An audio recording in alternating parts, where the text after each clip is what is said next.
So at some point today, someone's going to ask you how you're doing.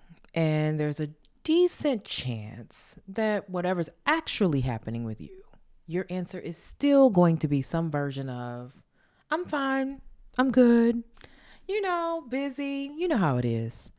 And they will nod and the conversation will move on. And you will have successfully performed okayness for another interaction. I want to talk about how the performance of being fine feels like it's protecting yourself, but it can really be one of the most costly things we do to ourselves. And I personally have the experience and receipts on this one.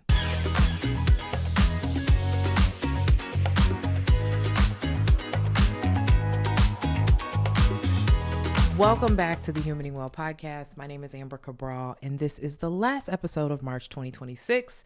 It is Women's History Month, and if you've been following along this month, we've been talking about things that get in the way of women, but really all people, genuinely showing up, really being their whole selves. We've talked about asking for help. I have role modeled that. We've talked about knowing your value. And today we're going to talk about what happens when we decide that performing being okay is safer than telling the truth about where we might actually be at. So suppressing how you really feel in order to maintain the appearance of fine, it costs you. It costs you physically, it costs you cognitively, and in the quality of everything that you're trying to show up for. It has a cost. And most of us have been paying that cost for a long time in ways that we don't even know about. So for those of you who've been listening for a while, my father passed away in 2023. And about 2 weeks after that, I was scheduled to give my TED Talk. I showed up to the rehearsals, which are a day before the talk is supposed to happen. And I was totally committed to give my talk. Okay, no matter what I was going through, grieving, I hadn't even really cried about it. Like I'd spent all these days like just going through the motions of like what happens when someone passes, but like not really the grief part. And the reason that I decided that I was just going to show up no matter what had nothing to do with me being ready to give my talk. Like I wasn't ready to give my talk. I was in the middle of probably the most traumatic grief I've ever experienced in my life. The reason I decided I was going to give my talk anyway is because I was afraid. Mostly afraid that I was never going to get the opportunity to give a talk again. And I had fear that stepping back would put me in the position that I would look unprepared. Like when you work on a talk with TED, I did a TED, not a TEDx. So it's different. I'm sure the experience looks different, but like there's like a process that you go through to get this talk ready. And I didn't want to look like I took that for granted. I didn't want anyone to know that anything could be wrong as hard as we all work to get to this place. And so I had like fear that people would see me a certain way or that they would see something in me that I didn't even want to see. And so I performed. I just showed up and I was committed to getting through my talk. And then when it was time to practice my talk, I cried through my entire rehearsal. What I could not see in that moment, because the fear of what I was losing was too loud, was that if I had given that talk for real 14 days after losing my father, it would have never been the talk that I wanted to give. It would have not been anywhere near my best. I would have not been present at all. And the little thing that I was trying to protect by pushing through would have been the very thing that I would have compromised, which is how people see me, how I would have landed on folks. So as many of you also know, I ended up postponing my talk and I gave my TED Talk a year later, and hands down, it was much better, genuinely better. I'm still a terrible rehearsal, but I was actually present for it. I was prepared for it. And more importantly, I was not trying to white knuckle my way through a major professional moment of my life while also trying not to fall apart because I was worried about what people would think of me. I literally was telling people I was fine, and people were trying to tell me it's okay if you're not, and I couldn't hear it. When I think back to trying to give my talk less than a month after losing my dad, it really feels bizarre. Like I was so committed to being okay that I couldn't stop to ask if pushing through actually was going to serve me. So I'm ultimately grateful that it just didn't work out in my favor and I had to do my talk later. And I want to be clear. Most of the time when we're performing fine, it's not like you're not pushing through to give a TED Talk, okay? We're performing fine in much, much smaller moments. Like when a colleague asks if they can take something off of your plate, or if a colleague asks if they can give you one more thing and you say yes, even when you're already underwater. Or like when your to-do list is super long and you can't see the bottom of it already, and then someone asks you how you're doing and you just say, oh, I'm just busy, even if you're overwhelmed. When you're genuinely not okay, but you decide to tell people that you are, or you decide that saying that you're not okay is going to cause trouble or make people uncomfortable, those moments, that suppressing that you're doing, it adds up. And the cost of it can show up in your body. And I've had to learn that I get to not be okay. And I want to hopefully give you the tools to recognize that in yourself as well. You get to be challenged. You get to have hard times. You get to have things that you're navigating. You get to not be fine, okay? Part of being in community and having healthy relationships is trusting them with how I feel, even when I am judging myself about how I feel. I think one of the reasons that we perform fine or okay is because we don't believe that we can safely communicate what's actually happening to us. So the performance shows up when we've decided, whether that decision is conscious or not, that we're actually feeling too much to say out loud. Like, this is way too vulnerable. I am really worried about being judged, or this is too inconvenient for this moment or the relationship or the professional context that we're in. And so you package it. We present this version that keeps things moving and kind of gives us the feeling of feeling protected, right? It hides what's really going on. Now, I want to be honest. Sometimes that's a reasonable call. There are absolutely situations where you can assess the room, assess the relationships that are in play, and decide, hey, this isn't the time or the place. That discernment does matter. That's fine. No pun intended. The problem, though, is when your performance of fine stops being a conscious choice that is from discernment and becomes a reflex. You're just saying I'm fine because that's what you say. You haven't thought about if you're fine. You haven't considered that you're not fine. All right. When performing okay is just what you do automatically, regardless, no matter what's happening, you're fine. But we don't even stop to actually ask ourselves how we feel. Okay. Whether there is a different word we might use or a better option to describe how we're feeling, because we've just gotten so practiced at the performance that we're fine every time. Okay. And exposing what we are navigating might feel like a risk, and we're not even about to tip over into no risk. And the risk could be for anything: losing something, credibility, opportunity, the respect of people around you. I'm fine, okay? Because I don't have a chance in, my body right now to risk much. I do think it's worth asking, how much is the fear that you're experiencing, is the feeling that's in your body that's making you tell people you're fine when you're not? How often is that based in reality? How often, when someone tells the truth about where they are, do they actually end up taking a loss, especially with the things that they're afraid of losing? And how often do we find out when we let folks know what's going on that they will actually respond with more grace than we thought? I'm not saying having fear, reservations, concerns, those are not irrational.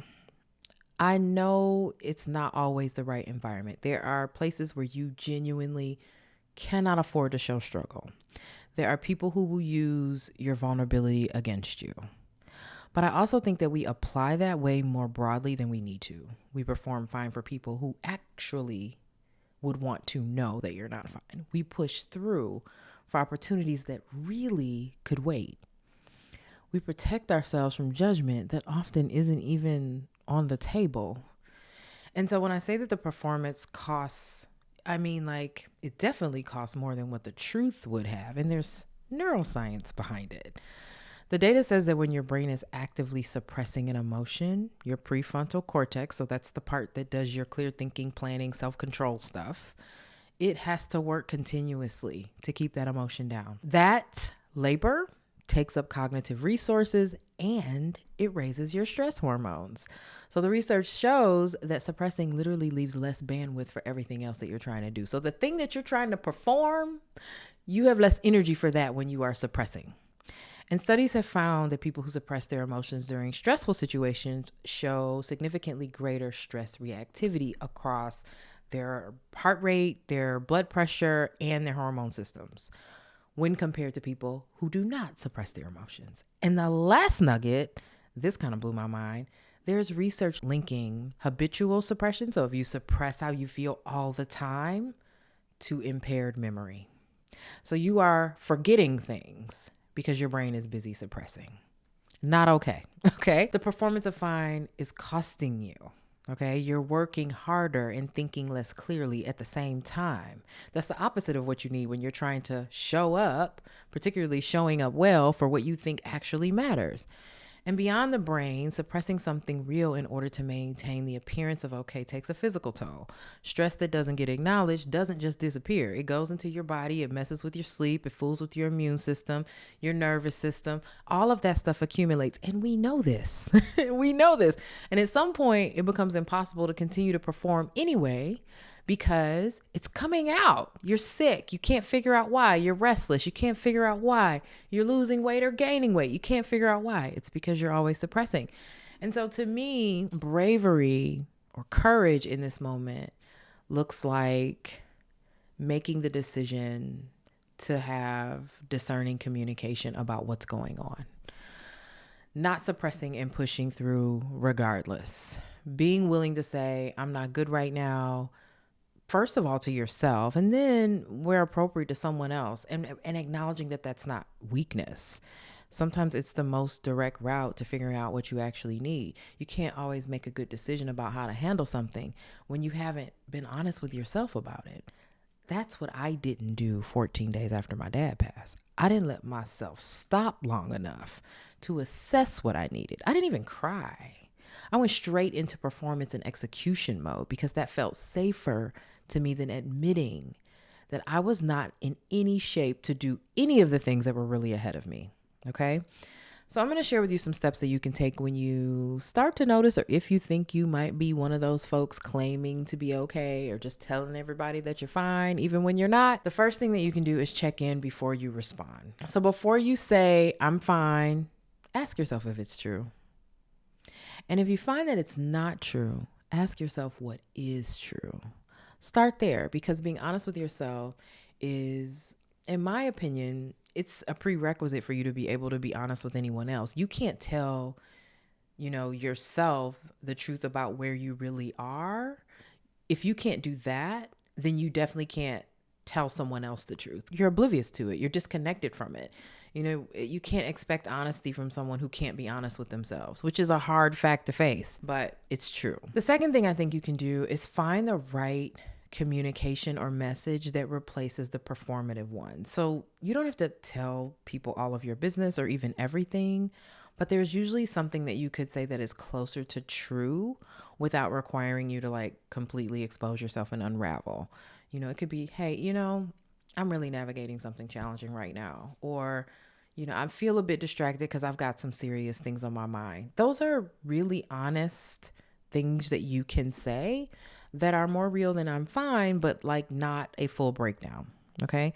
Practice finding what that middle space might look like, because there's usually an opportunity where you can share what needs to be said and get some relief, but also not put yourself in a position where you feel like you're being way too vulnerable. Third thing I think that you can do is ask yourself what you are actually protecting by trying to say that you're fine. So when you feel a little tug in your spirit to just push through and tell people you're okay, I have a few questions that you can sit through before you let that fear or nervousness or anxiety or reservation that you're having make the decision to tell people you're fine. The first one is, if someone you love was in this exact situation, would you tell them to just push through? It's funny how we can think really clearly about how we would like other people to treat themselves, but we won't treat ourselves good. Second, how much of what you're afraid of is something that you know to be true versus something that you're assuming? With my TED Talk, you could not have told me I was going to get another chance. I would have done anything to get that talk out of my body because I fought so long. Okay. I didn't want to do a TEDx. I wanted to do a TED Talk, and I worked hard to get there. And I was like, there's no way that I can tear this up right now. I can't, I have to do this no matter what. And so I was willing to push through no matter what. And I was wrong, because a year later, I was able to do my talk. So sometimes you're assuming something that's not actually true. The third question I think you can think about is, what would you do if you weren't afraid of how it looked to other people? What decision might you make? Full stop. I would have never ever went to New York and did the rehearsal. I would have saved them people's time and money and my own time and money and not went. I was not in the condition to do it, period. But I was going to do it no matter what. When you evaluate those questions honestly, okay, and look for the truth in those answers, you can very often kind of start to get a little bit clearer about how you feel and even get clear about who you can talk to about it. The performance of fine sometimes feels like control, like you're managing a situation or you're managing the perception or you're staying in the game or you're keeping busy. But it can be a tax if you're doing it all the time. You pay it in your body. You pay it in the quality of what you are bringing to the table. You pay it in the way that you show up to the moments that matter. In the relationships where people are never quite able to get to know who you actually are, you are paying for it. Okay. And the same way I could have given a TED Talk 14 days after losing my father and would have survived it, I would not have been proud of it. So the willingness to say, I am not okay in this moment deserves more than what I have right now. It's not a failure. If you're not okay, admitting that is the most honest, self-respecting decision that you can make in that moment. What does that look like for you? Your well-being is not an obstacle to your performance. You should always put that first. I know those words sound good and it can feel difficult, but until you start treating yourself like your well-being matters, you end up compromising it. And that's what Humaning Well is about. And it's just as much for you as it is for me. So that's the episode. If you want the reflection questions from this or any episode, I've gotten some notes on YouTube that folks are like, oh my gosh, I want these questions. They're usually in the show notes, and you can find those in the description. If you're on YouTube, they're in the description, or the show notes if you're on any of the other podcast platforms. But you can also go to humaningwellpodcast.com and click resources. That'll take you to a Substack where we usually post things there, and you can get any downloads I mention or questions that I ask. They're usually going to be posted there. If this episode resonated, please, please, please share it. If you know someone who needs some permission to not be fine right now, okay, someone who's putting on a show for you, this episode is for them. Please go rate the show wherever you listen, and I will see you next week.